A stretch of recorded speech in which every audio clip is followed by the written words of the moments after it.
SP સાહેબ પોતે મને ઇન્ટ્રો કરવા આવે રાત્રે 12 વાગે. કલરનું નેપકિન જે જાડાઈ વાળું હોય એને મારા મોઢા ઉપર આમ રાખે.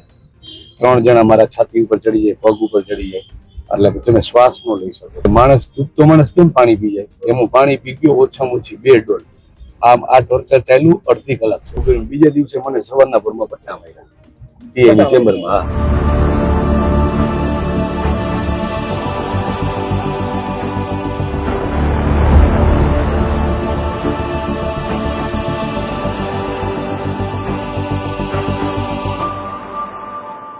ગુજરાતમાં છેલ્લા કેટલાક સમયથી સતત ગુજરાત પોલીસ પર આક્ષેપો થઈ રહ્યા છે અને ખાસ જ્યારે વાત કરવામાં આવે કે સતત એ ચર્ચાતો મુદ્દો ગોંડલનો, જ્યારે ગોંડલનો મુદ્દો આવે છે ત્યારે સતત એ રાજકોટ જિલ્લા પોલીસ વડા હિમકરસિંહ પર સવાલો ઉઠી રહ્યા છે અને ગંભીર આક્ષેપો પણ થઈ રહ્યા છે. પરંતુ તેમ છતાંય આજ દિન સુધી રાજકોટ જિલ્લા પોલીસ વડાએ મૌન નથી તોડ્યું. તેવામાં વધુ એક વખત જિલ્લા પોલીસ વડા હિમકરસિંહની સામે ગંભીર આક્ષેપો લાગ્યા છે અને આક્ષેપો લગાવનાર બીજું કોઈ જ નહીં, ગોંડલના જ પિયુષ રાદડિયા છે. નમસ્કાર, આપ જોઈ રહ્યા છો ન્યૂઝરૂમ ને આપની સાથે હું છું પ્રદીપ. ગુજરાતની અંદર સતત છેલ્લા 3 થી 4 મહિનાથી એક તાલુકાની ચર્ચા ખૂબ થઈ રહી છે. ચોરે અને ચર્ચે એકમાત્ર એ તાલુકો એ ગોંડલની ચર્ચા એટલા માટે થઈ રહી છે કે ગોંડલની અંદર બનતી એ સતત ઘટના કે જે લોકોનું ધ્યાન એ ગોંડલ તરફ કેન્દ્રિત કરી રહ્યું છે. પહેલા રાજકુમાર જાટની ઘટના બની ત્યારે પણ રાજકોટ જિલ્લા પોલીસ વડા એ ચર્ચામાં આવ્યા કે આખી આ ઘટનાની અંદર સત્ય શું છે એ હજુ પણ બહાર નથી આવ્યું. સીસીટીવી ક્યાં છે, કેટલા સીસીટીવી છે એનો આંકડો પણ હજુ સુધી સામે નથી આવ્યો.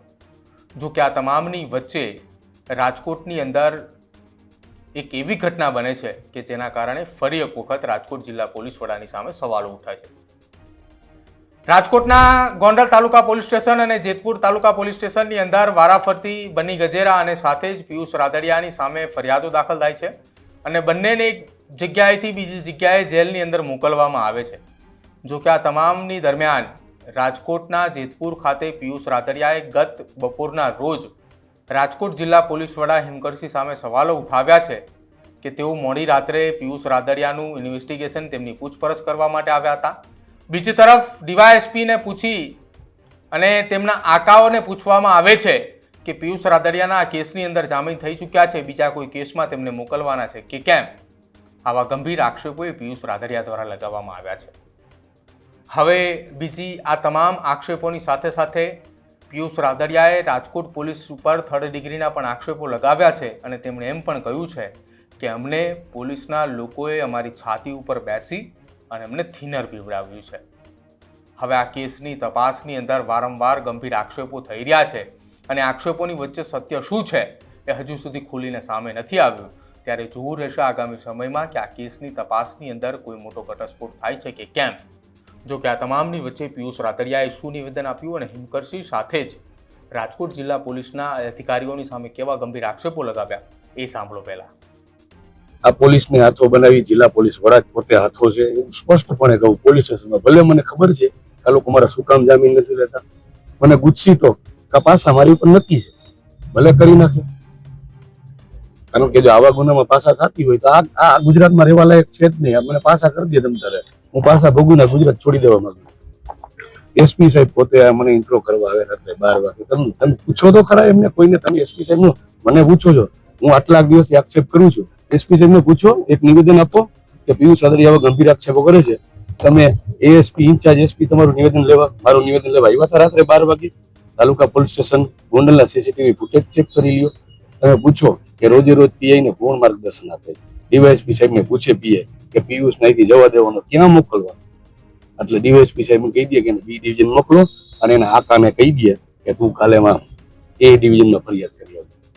કોઈ ફિઝિકલ ટોર્ચર બાબતે? હા, મેં તમને પહેલા જ કીધું, ગોંડલ તાલુકા પોલીસ સ્ટેશનની અંદરમાં તમારા અહીંયા જેટી પરમાર, તમને પણ ખબર હશે. જો ખબર હોય તો મારી સાથે સત્યમાં સાથ આપજો કે એ વ્યક્તિ પાણી પીવડાવવા માટે પંકાયેલા છે.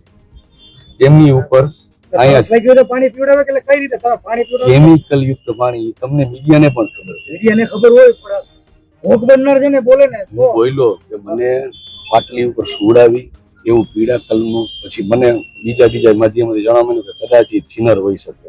થિનર યુક્ત પાણી સુવડાવી પીળા સફેદ કલરનું નેપકિન જે જાડાઈ વાળું હોય એને મારા મોઢા ઉપર આમ રાખે. 3 જણા મારા છાતી ઉપર ચડી જાય, પગ ઉપર ચડી જાય, એટલે કે તમે શ્વાસ ન લઈ શકો. તમારી ઉપર ભીનું નેપકિન નાખે ને એટલે તમારે નાકથી શ્વાસ ન લઈ શકો. પાણી છે, તમે જેવું મોટેથી શ્વાસ લેવાનું ચાલુ કરો એટલે તમારી ઉપર સતત પેલી પ્રમાણ પોતે પાણીનો મારો ચલાવે. એટલે માણસ કૂદતો માણસ કેમ પાણી પી જાય એમ હું પાણી પી ગયો, ઓછામાં ઓછી 2 ડોલ. આ ટોર્ચર ચાલ્યું અડધી કલાક સુધી. એ દરમિયાન ભગવાને મારી આલાપ સાંભળી અને હર્ષદસિંહ ઝાલા જે ગોંડલ તાલુકા કોંગ્રેસના પ્રમુખ છે અને બીજા કોંગ્રેસના આગેવાન જે મારી પાર્ટી સાથે તો જોડાયેલા જ નથી, અમારા વિશ્વ હિન્દુ પરિષદ સાથે એને કાંઈ લેના દેના નથી. એ આવી ગયા, એ લોકો સીધા મારી પાસે આવ્યા, એને મળવાનું જેને કે પૂછપરછ ચાલુ છે. તમે જોયું પૂછપરછ કે બહાર ચાલુ હોય કે અંદર ચાલુ હોય? બહાર એટલે કે પોલીસ સ્ટેશનમાં પોલીસ સ્ટેશનની બહાર કેમ્પસમાં. ત્યાંથી એમને પૂરું કર્યું. બીજા દિવસે મને સવારના પરમાં પટ્ટા માર્યા પીએની ચેમ્બરમાં. હા, ફિઝિકલ ટોર્ચર બાબતે ફરિયાદ કરી છે આપણે? હા, કરી, મારા મધરે કરી છે. મને તો કોર્ટમાં ન લઈ ગયા, કઈ પણ જગ્યાએ મેં દરેક જગ્યાએ કોર્ટની માગણી કરી તો મને જાત મુચરકાના જામીન ઉપર છોડવામાં આવ્યો. જો આવો ગંભીર ગુનો હોય તો જાત મુચરકાના જામીન ઉપર છોડવાની જોગવાઈ હોય. અત્યારે જેતપુર તાલુકા પોલીસ સ્ટેશનમાં શું નિર્ણય થયો? સાહેબને એવું કહેવાનું છે કે મારી તબિયત નાદુરસ્ત છે, તમે પેલા સારા થઈ જાઓ પછી આવો. એટલે સાહેબ તો સપોર્ટિવ છે, એમાં કોઈ નહીં. પણ એમને મેં તમને કીધું ને કે સૂચના જ ઉપરથી છે તો શું કરી શકે. તમે જે પાણીનો આક્ષેપ કર્યો તમારા રિપોર્ટમાં ક્યાંય આવેલું છે? એ રિપોર્ટમાં છે ને મેં બ્લડ સેમ્પલ લીધું છે, પણ અત્યારે પોલીસ બુદ્ધિપૂર્વક બ્લડ સેમ્પલ એપ્લિકેશનમાં મોકલતી નથી. મેં કોર્ટમાં જે અરજી કરાવી છે મારા મમ્મી મારફતે કે બ્લડ સેમ્પલ અમારા કલેક્ટ કરાવો.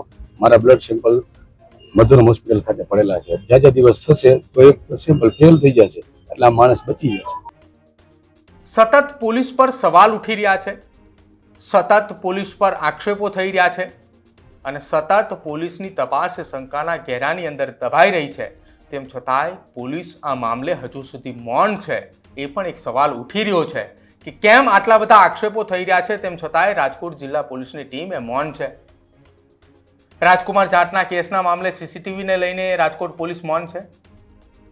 ત્યારબાદ આખી આ ઘટનાની અંદર અમિત ખૂંટવાળું પ્રકરણ બન્યું, જેમાં હજુ પણ 2 આરોપી ફરાર છે, અનિરુદ્ધસિંહ અને રાજદીપસિંહ. તે મામલે પણ રાજકોટ પોલીસ મૌન છે. અને ત્યારબાદ પિયુષ રાદડિયા અને બની ગજેરાના કેસમાં પિયુષ રાદડિયા અને સાથે જ એડવોકેટ દિનેશ પાતરને 3rd ડિગ્રી આપવામાં આવી હોવાના આક્ષેપો જે લાગી રહ્યા છે તેની સામે પણ હજુ રાજકોટ પોલીસ મૌન છે. કેમ રાજકોટ જિલ્લા પોલીસની ટીમ, કેમ રાજકોટ જિલ્લા પોલીસ વડા હિમકરસિંહ હજુ સુધી મૌન છે?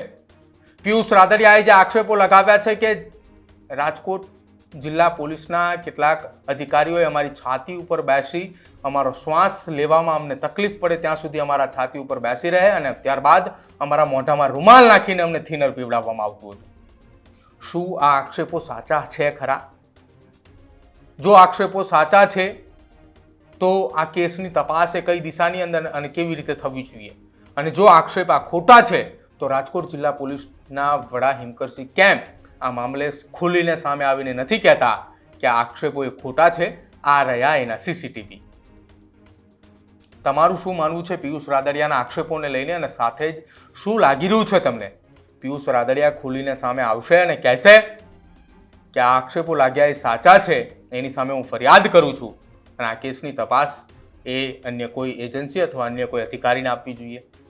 કે પછી રાજકોટ જિલ્લા પોલીસ વડાએ સામે આવશે કે આ તમામ આક્ષેપો એ પાયા વિહોણા છે અને આ રહ્યા એના પુરાવા?